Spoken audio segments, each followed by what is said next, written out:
I was at home for 3 days for a mini stay-at-home vacation from work.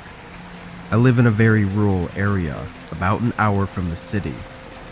Honestly, I hadn't really taken these days off for any particular reason. I guess I was just feeling like I needed a break.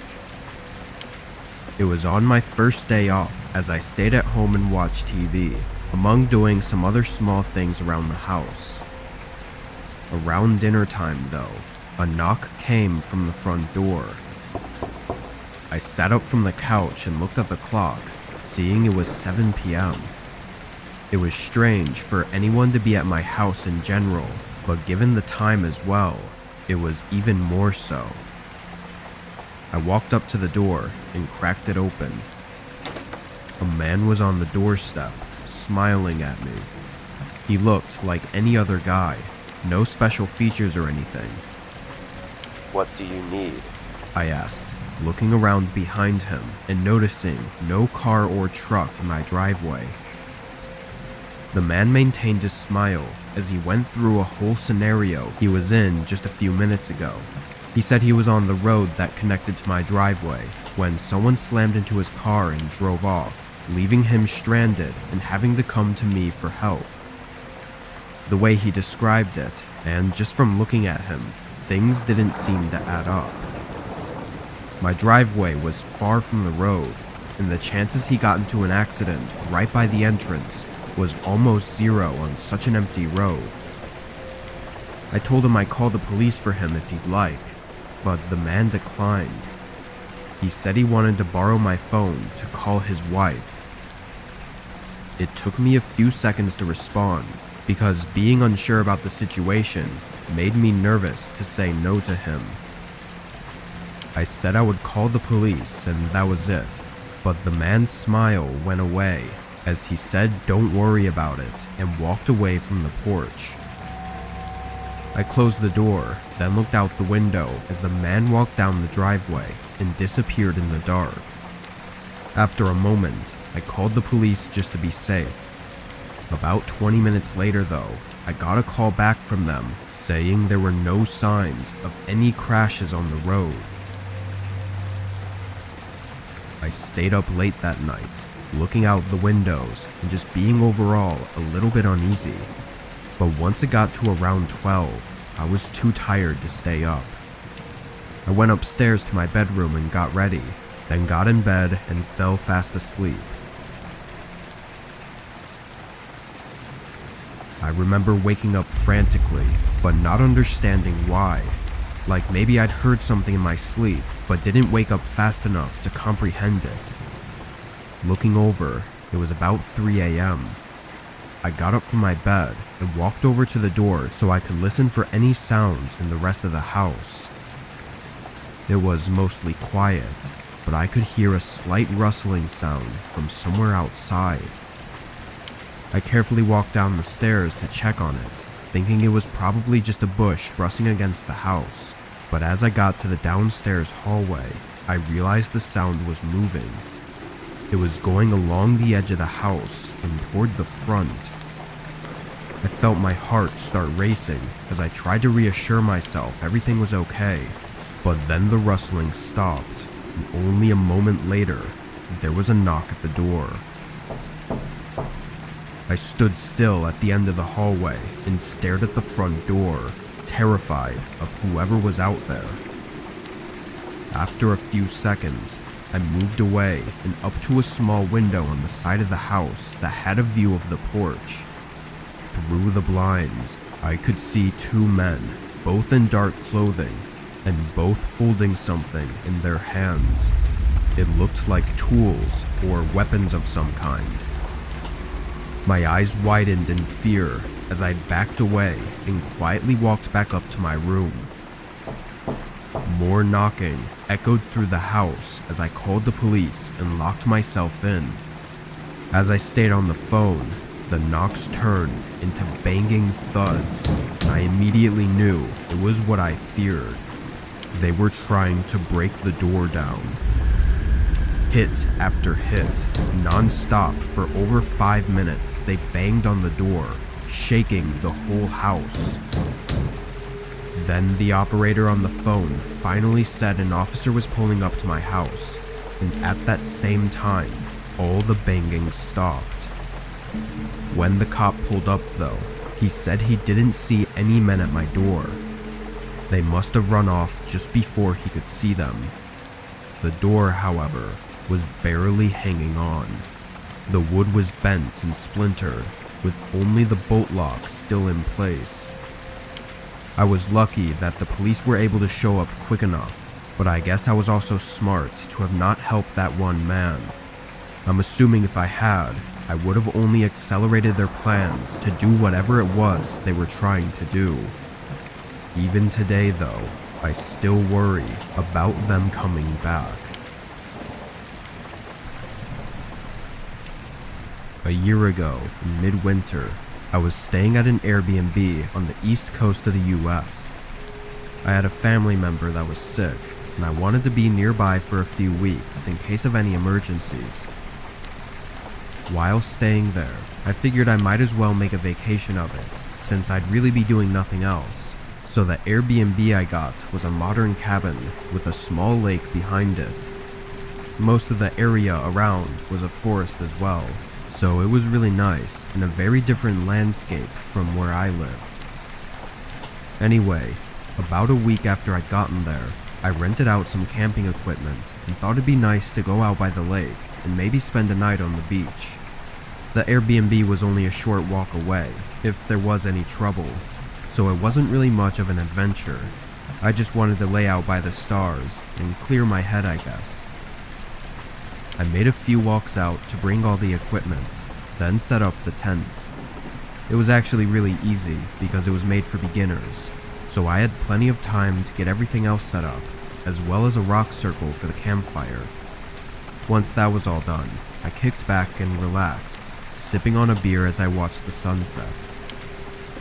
The calm sound of the campfire, along with the forest, was something I'd missed, having lived in a big city for so many years. But maybe 20 or so minutes after the sun had set, I was caught off guard by a guy walking up to my campsite. I stood up as a natural reaction, but the man seemed to see my worriness, as he stopped walking and put his hands up, apologizing for the scare. He was about the same age as me, mid-30s, but was very tall and skinny. I looked past him at the forest he came from. There was no path that I could see.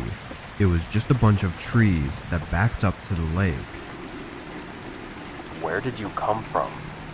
The man made a short grin as he said he was just staying in a place on the other side of the lake and saw my campfire, so he thought he'd come out and have a beer with me. I gave a nervous smile, as that wasn't exactly a normal thing to do, way out in the middle of a forest, and on second thought, I was pretty sure there were no houses on the other side of the lake. I'm actually not looking for company right now. Sorry. I said politely, hoping this could be a quick, harmless interaction. The guy seemed almost puzzled by my response, as his grin went down to a straight face. He glanced at the Airbnb that was behind me and stayed quiet. Then after a few moments of silence, he said okay and walked back the way he came. I watched, trying to keep track of him to see where exactly he was walking to, but he faded out into the darkness of the woods without any flashlight. Feeling pretty unnerved, I decided to grab most of my stuff and haul it back to the Airbnb, not wanting to risk being outside with that guy around. Trying to carry everything at once, though, was a bad move on my part, exhausting me after only getting halfway to the house, and just as soon as I stopped for a breather, I heard heavy footsteps coming from the woods. I turned, seeing the man storming straight out of the tree line and right toward me with a look of insanity in his eyes. I dropped everything and tried to run, but immediately got knocked to the ground. From the speed he tackled me at, we both tumbled on the grass, and I somehow managed to get on my feet before he could get a hold of me again. The guy followed close behind though, even close enough to grab my shirt a few times in an effort to stop me. When I got to the house, I knew I'd have no time to unlock the door, so I had to go straight for my car. I pulled the keys out of my pocket as I ran up to it, getting inside and locking it just before he got to the door. I turned it on and put it in reverse as the man slammed his fist into the window, shattering it with just a couple punches. He reached in and grabbed my arm as I backed up, swinging the front of the car in his direction. It must have caught him by surprise because he didn't move fast enough to get out of the way. All I saw was his body slam onto the ground and not get up as I drove away. I called for help immediately while I drove, wanting the police to get there quickly to get some answers out of him, but when they got there, the man was gone. All that was left were some shoe prints leading back into the woods.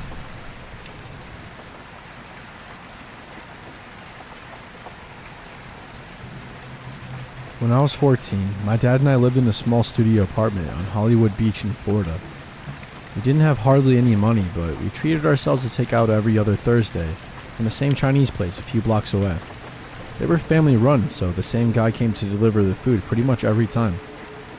We found out later he was the adult son of the woman who owned the restaurant. It was my job every other Thursday to answer the door and pay for the food, while my dad found something on TV for us to watch while we ate. He was short, with gray hair and glasses. I was friendly, but not talkative. At 14, I was still in my shy stage. We never had a conversation other than the typical hello and have a nice day. During that time, I was left alone a lot. Both my dad and I felt like 14 was old enough to spend a few hours home alone in the afternoons, after school. I was also very close with a woman who lived next door and her goddaughter, so I would spend a lot of time over there when my dad wasn't home. I walked home from school as well, and it was one school day afternoon, an hour or so after I had gotten home, that the phone rang.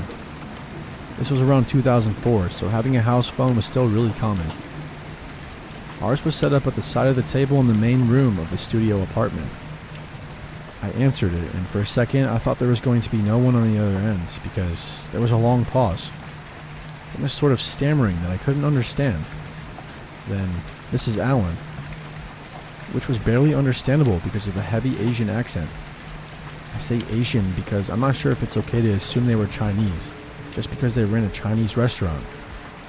By now, you obviously know that Alan is the Chinese delivery guy, but at this point, 14-year-old me is confused.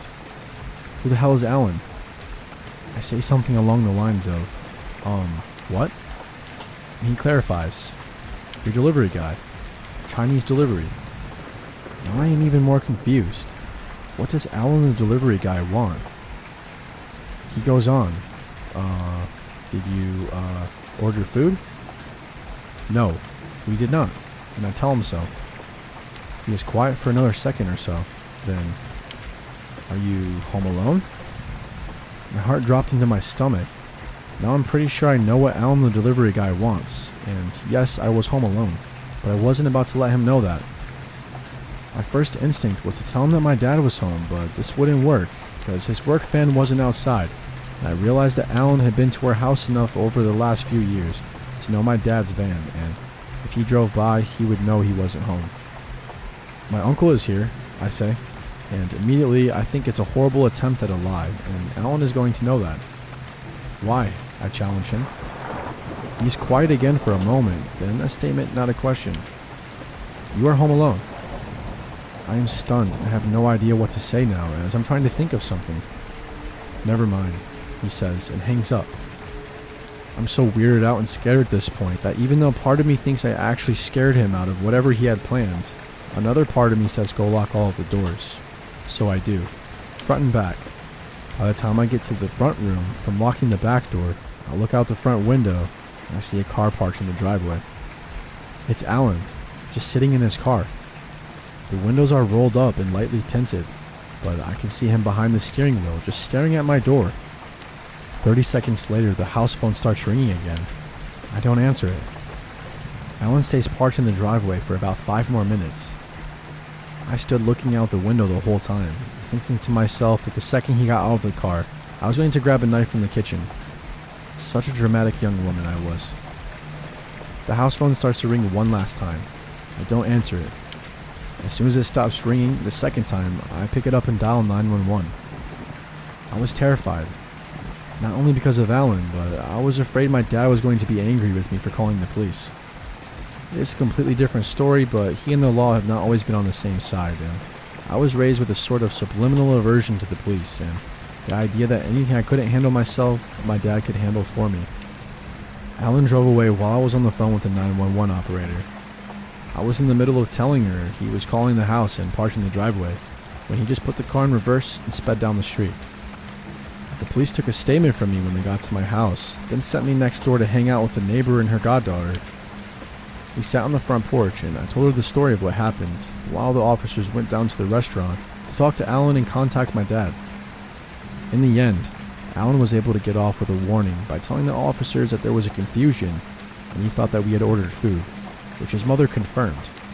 When asked why he wanted to know if I was home alone, he said he was trying to get an adult on the phone.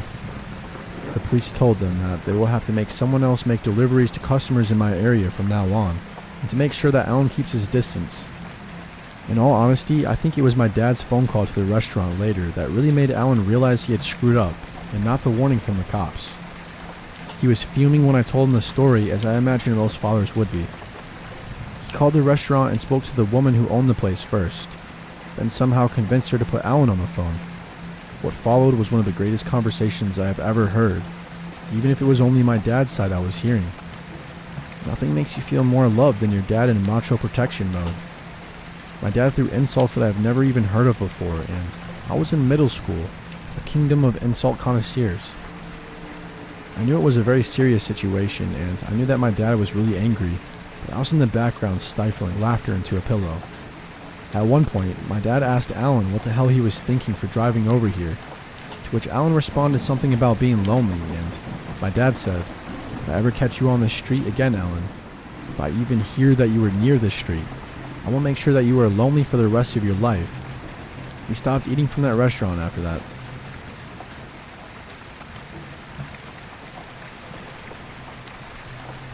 So I work at a pizza place, usually inside the restaurant, as my insurance does not cover claims when driving for business, but occasionally I will cover a delivery shift for one of the drivers because the money is good.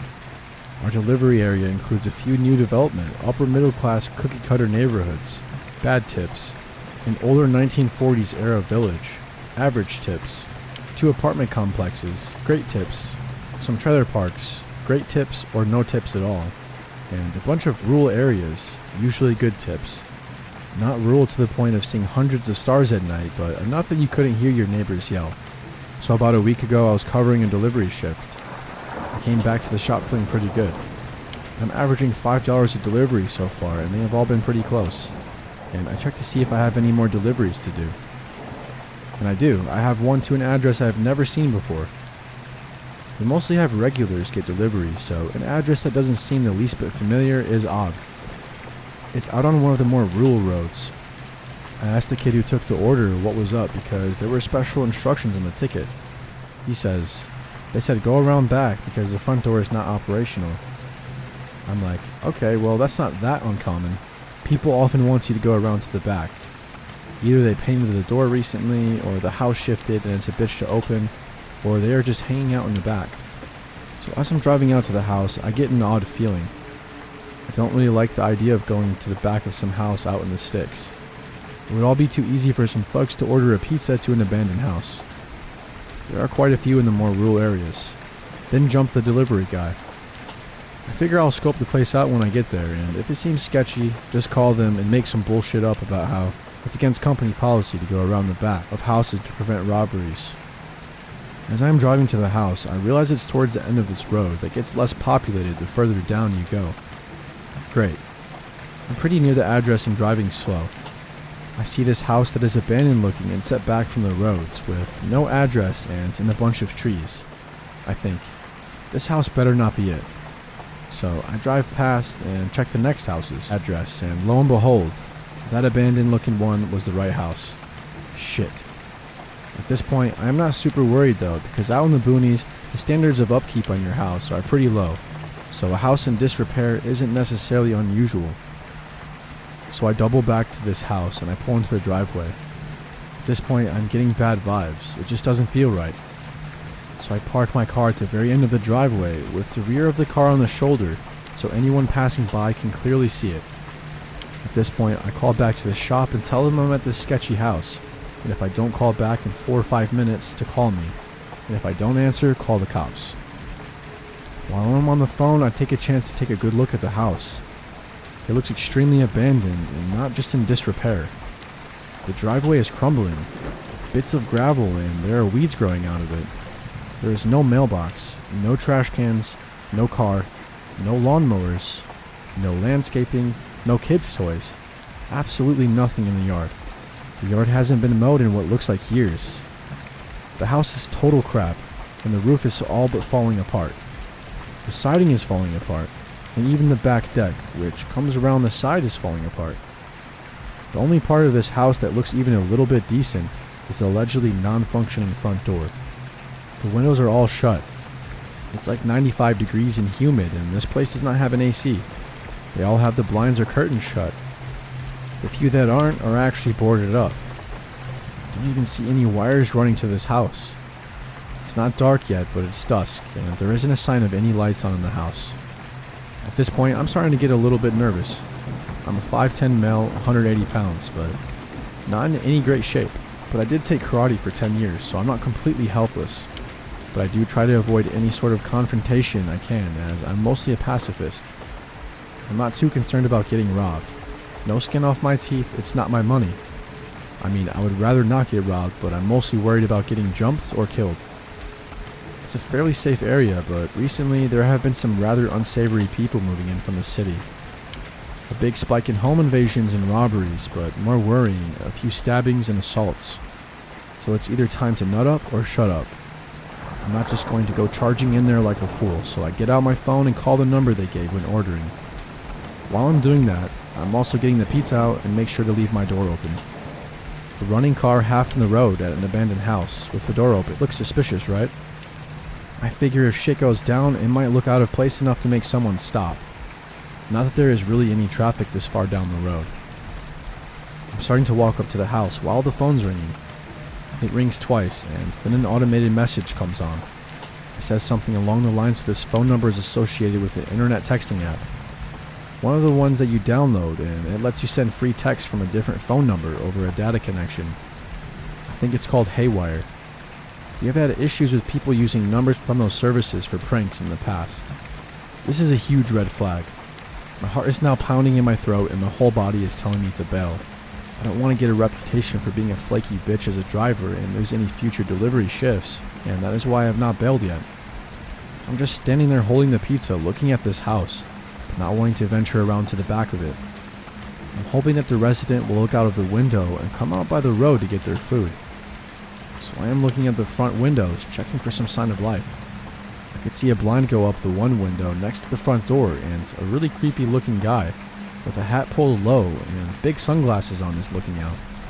Remember, he is in a completely dark house surrounded by trees. At dusk, there is no reason for him to be wearing sunglasses. I also see what appears to be a big guy standing behind him in the room. This could have been anything though. When he sees me looking at him, he mouths something and he darts away, presumably towards the allegedly broken front door. At this point, I nope the hell out of there. I had stayed pretty close to my car, so it was only a few steps away. I jumped into the driver's seat and threw the pizza into my passenger seat. Something I would never do, since I'm really anal about keeping my car clean.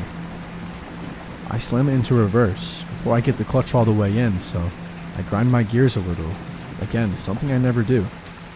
Without looking, I simultaneously slam and lock my door and floor it backwards onto the main road. I didn't even check for cross traffic. Really stupid on my part. I start to drive away and look back at the house. The screen door on the outside of the front door is now open, but the front door is still shut. The guy isn't out in the yard yelling, "Wait, come back," or anything. He's just gone.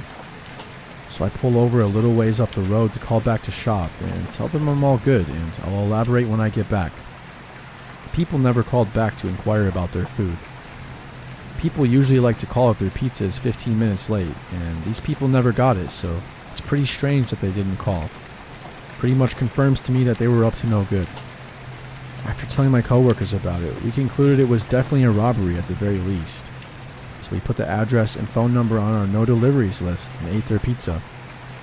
I doubt I would have actually gotten murdered or anything. Robbed with maybe a gun or a knife pulled on me. Or a little roughing up, yes, but it was still very unnerving that I easily could have gotten into some serious trouble by just doing my job. Especially if the idiots picked a slightly less abandoned house to set up at.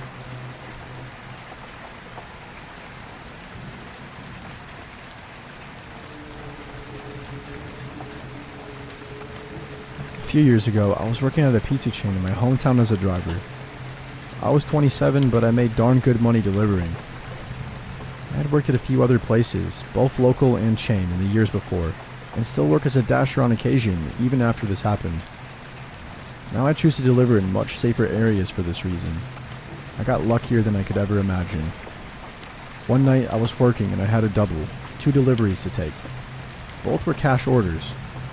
I had $12 left in my bank, what drivers are given to use as change for cash orders, so you don't have a ton of cash on you at all times. The first order went on smoothly.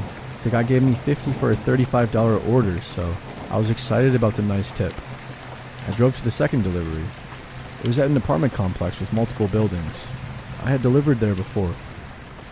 The sun was about to set, but it was still very light out. The chain I worked at had us drive company cars with a logo on it, all white sedans. This is important. I grab the order and go to the door to the apartment. A young guy came out, and a much bigger, older guy was outside smoking a cigarette. The big guy went inside as the smaller guy came out. He looked around nervously, and asked how much he owed me. The way he was looking around just made me very nervous. The hairs on the back of my neck stood on end. I told him the amount, and he said that wasn't what he was told on the phone. Something was very wrong. I felt someone else walk out behind me from the door. As the first young guy looked around down the parking lot, craning his neck as if he was looking for someone. I told him the amount again, and I broke down the order for him, trying to keep calm. Then the first guy held a gun to my right temple. Shortly after that, I felt a poke on my spine. 2 gunmen. I couldn't speak. Words wouldn't form no matter how hard I tried. Give me your money and keys, now. The first guy growled, and I fumbled immediately for the keys.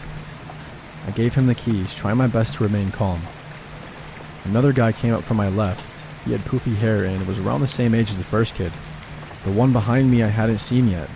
The big-haired kid grabbed the pizza bag and ran off and hid. The first kid searched the company car. Luckily, I had left my wallet in my personal car. I saw him grab my cell phone, though.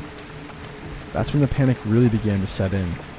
I had pictures on that phone that I hadn't backed up of my then 5-year-old son, who absolutely is my world. Hey, please don't take that. I have pictures of my son who died on there. It's all I have of him, please. I lied. My son is very much alive. The kid behind me spoke softly. Trust me, just listen to him. You'll get it back undamaged. I don't want to be here either. I could tell he had been crying by how his voice sounded. The car began pulling in, and the 3 boys took off to the other end of the complex in full sprint. Before the one behind me ran, he dropped the gun in front of me. Standard issue 9mm, silver and black. Safety off. Looked completely real to me. He picked it back up and ran with the others. The car that pulled in and saw me, it was a woman and her kid. Panic set in as I realized I could easily come back and do way worse to me as the sky started to get dark. I collapsed. They had taken my company car keys, $72, the pizza, and my phone. The woman ran up to me and asked if I was alright. She took me into her apartment in the next building over and locked the door. I was shaking so hard I couldn't even hold her phone to talk to 911 as she set down her kid. Her boyfriend, I assume, helped me call. I spoke to the operator and told her everything. I'm colorblind, and these kids were obviously wearing all black and white clothes, thank God. I had a full description of 2 of them. The poor woman who helped me was going to be late for work, but she still stayed until I was off the phone and the cops had shown up. Man, she was harsh and blunt with the operator, but I will never forget this woman's utter kindness to me and her boyfriends. The cop showed up and contacted my store, and my manager brought out the spare keys for me to drive the car back to the store.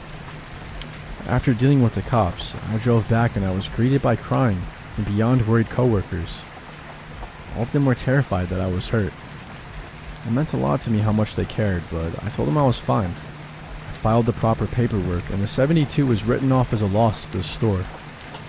Thank God, because I had worked at the other stores that make you pay back the money out of pocket if you get robbed, to prevent drivers from stealing.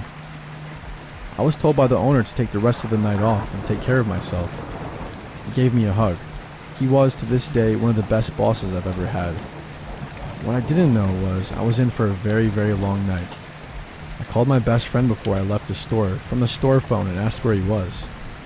We usually meet up for drinks after work. He was around the corner at a bar, so I met up with him.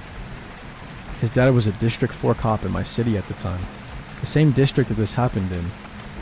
He told me his dad had given him a heads up and he had 2 shots waiting for me to calm my nerves.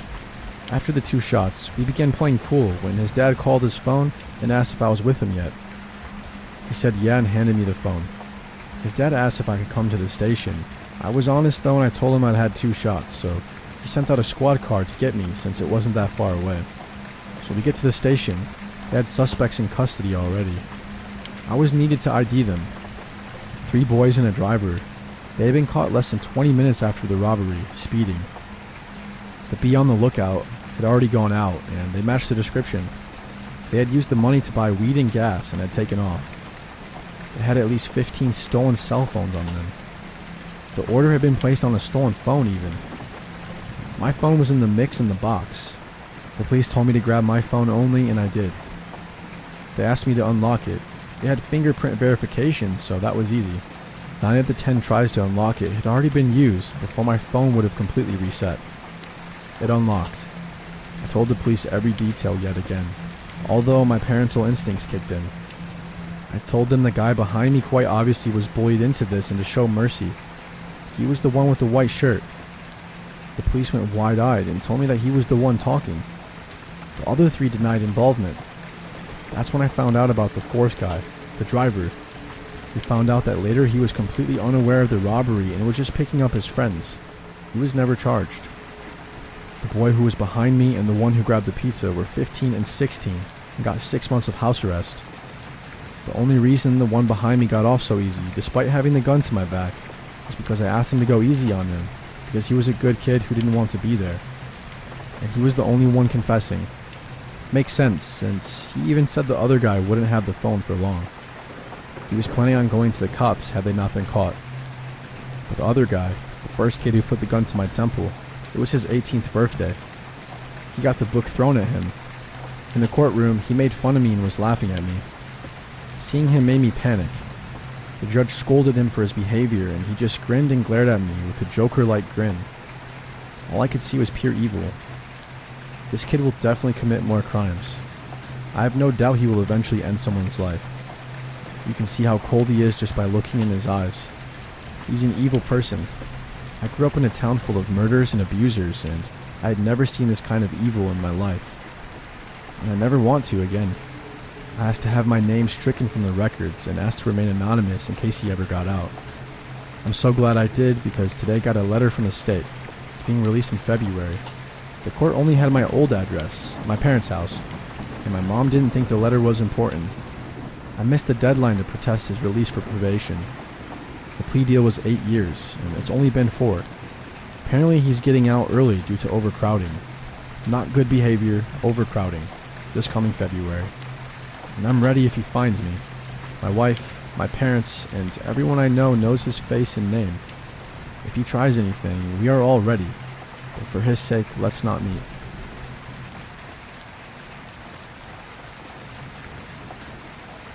This happened only a few months ago. I work at a small retail store in my hometown as an overnight employee.